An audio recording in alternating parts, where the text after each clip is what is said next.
Walang kinikilingan, walang pinoprotektahan, walang kasinungalingan, serbisyong totoo lang.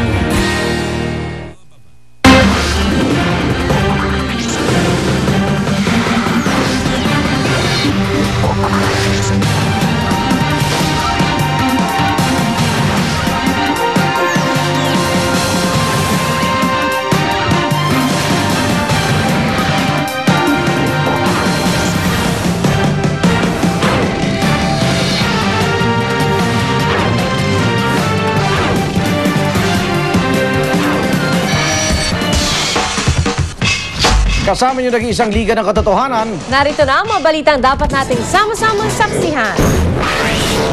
Bagyong Basyang, inasa magla-landfall sa Isabela Northern Aurora bukas ng gabi.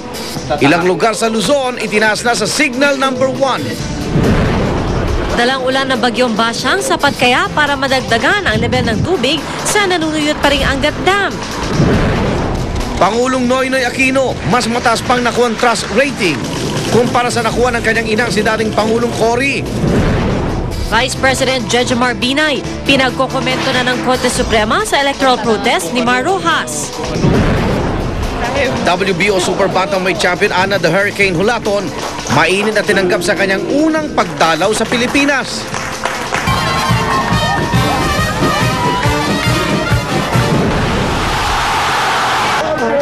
Espanyol sa iba't ibang panig ng daigdig, ipinagdiwang ang kanilang kauna-angahang World Cup Championship. Nagkatotoong hula ni Paul the Psychic Octopus, biniliban. Inaasang tatama na sa lupa ang Bagyong Basyang sa Aurora bukas ng gabi. 6 na lugar sa Luzon ang itinaas sa Public Storm Warning Signal number 2. At dahil sa Bagyong Basyang, asahan na raw na magiging maulan sa Metro Manila na may halong pagkulog at pagkidlat. Live mula sa Pag-asa, saksi si James Velasquez. James?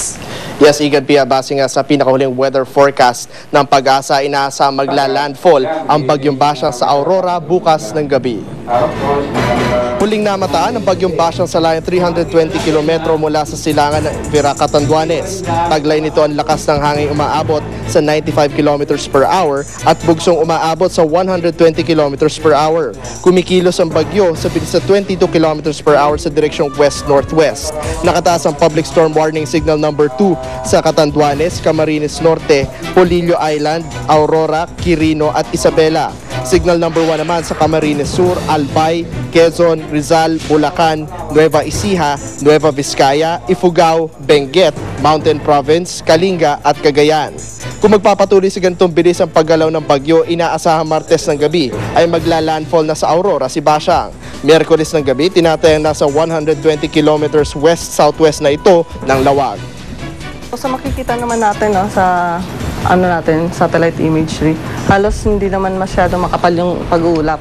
So hindi ganun katindi lalo sa Metro Manila, pero na-expect pa rin natin na posibleng mag-enhance siya ng southwest. Tsaka yung kanina sa Metro Manila, meron tayong thunderstorms. So meron pa rin tong dahil po sa bagyo. At habang papalapit ang bagyo, makakaranas ng pag-ulan ang Kalakhang, Maynila na may halong pagkulog at pagkidlat. Pasado alas 5 ng hapon kanina, 2 oras na naantala ang operasyon ng LRT-1 extension sa may Balintawak extension matapos pinaghinalaang tinamaan ng kidlat. Ilang minuto ring naantala ang biyahe ng LRT-2 Santolan Recto matapos magkaroon ng signaling problem ang sistema dala ng sunod-sunod na pagkidlat sa bahaging Katipunan. At Igan Pia, inaabisuhan nga ng Pag-asa ang ating mga kababayan na nakatira sa mga lugar kung saan nakataas ang storm signal number 2 at 1 na mag-ingat sa posibleng pagkakaroon ng mga flash floods at landslides sa kanilang lugar.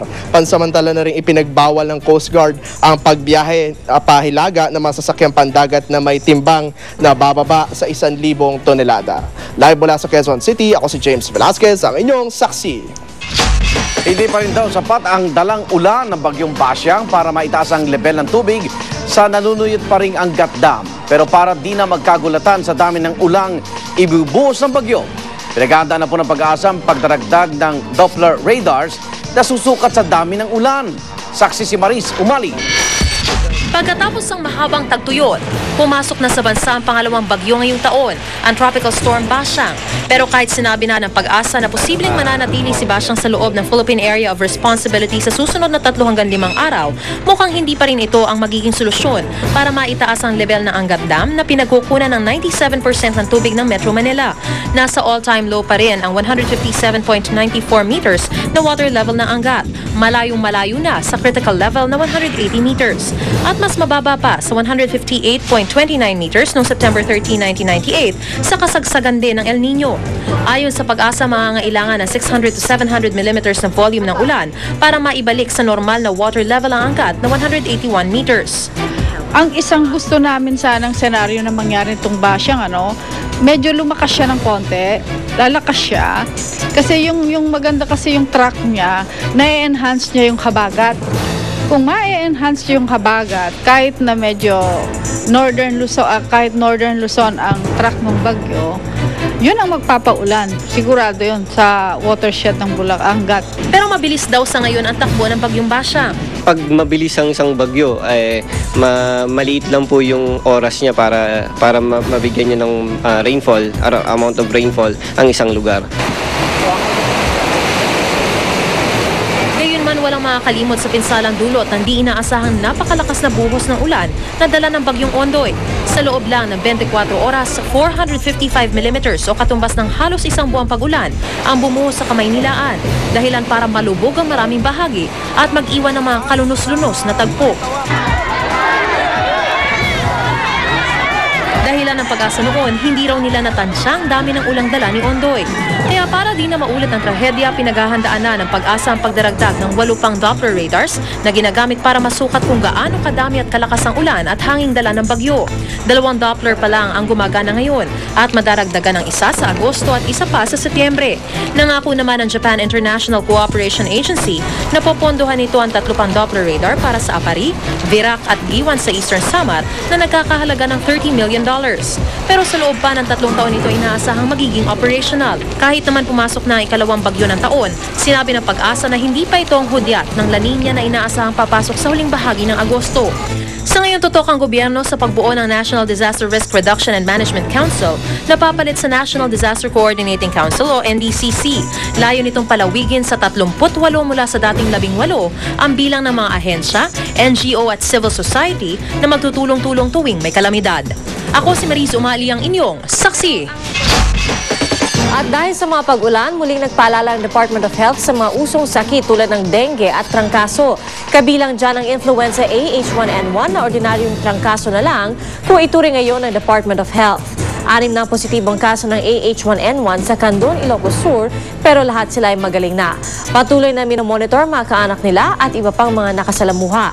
Mas nakakabahala naman daw ang pagtaas ng bilang ng dengue ngayong taon na umabot na sa mahigit 25,000 kaso. Mas mataas po yan ng 40% kumpara sa parehong panahon noong nakaraang taon. Samantala, nanindigan si Ombudsman Merceditas Gutierrez na hindi siya magbibitiw sa pwesto at hindi magpapapressure kaninuman. Kasabay ito, marinyang pinabulaanan ng akusasyon na inupuan niya lamang ang mga kasong dawit si dating Pangulong Gloria Arroyo. Saksi si Rafi Tima. Of course, I have feelings. I'm just a human being. Tao din ako, nasasaktan din ako. Yan ang inamin ni Ombudsman Merceditas Gutierrez sa kanyang kauna-unang pa-press conference mula nang maupo ang bagong administrasyon. Pero sa kabila ng mga pahayag ng palasyong makakamit ang hustisya sa ilang kontrobersyal na kasong kinasasukatan ng nakaraang administrasyon, ayon kay Gutierrez, walang pressure mula sa palasyo na siya ay mag-resign. Pressure into resigning and not. I will consider that even as a challenge for us to do more, work more. Gate lang ng ombudsman sa mga humihingi ng kanyang pagbibitiw.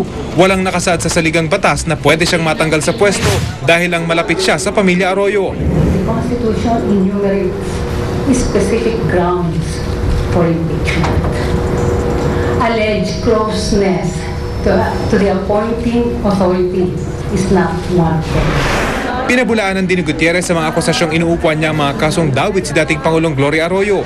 Katunayan, siya raw ang nagtatag ng task force sa Bono. Sa kagustuhan daw niyang matuldukan na ang fertilizer fund scam. Sadya lang daw matagal ang proseso ng investigasyon sa lawak at dami ng sangkot sa reklamo. At dahil dumalo ang ilang opisyal at empleyado sa pulong balitaan, may direktang utos ang ombudsman. I have to direct them insofar as the speed in the investigation is concerned because I have inhibited myself. Pabilisan nyo lang po kung maaari ang pag-imbestiga nitong fertilizer scam. Pero kung naging matatag si Gutierrez sa buong presscon, ang ilang empleyado ng Office of the Ombudsman hindi na nakapagpigil sa kanila hindi patas na pagtrato sa kanilang pinuno. Kasi kayo Kayo kasi Yes, puso. May iyak na. Hindi na talaga. Sa totoo lang, talagang she's very hardworking ombudsman. Unfair talaga yung mga accusations na lumalabas sa kanya sa diary. Tumanggi naman munang magsalita si Pangulong Aquino sa mga issue kaugnay sa ombudsman. I'm not prepared to answer with regards to Ombudsman Gutierrez. Ako si Rafi Tima, ang inyong saksi.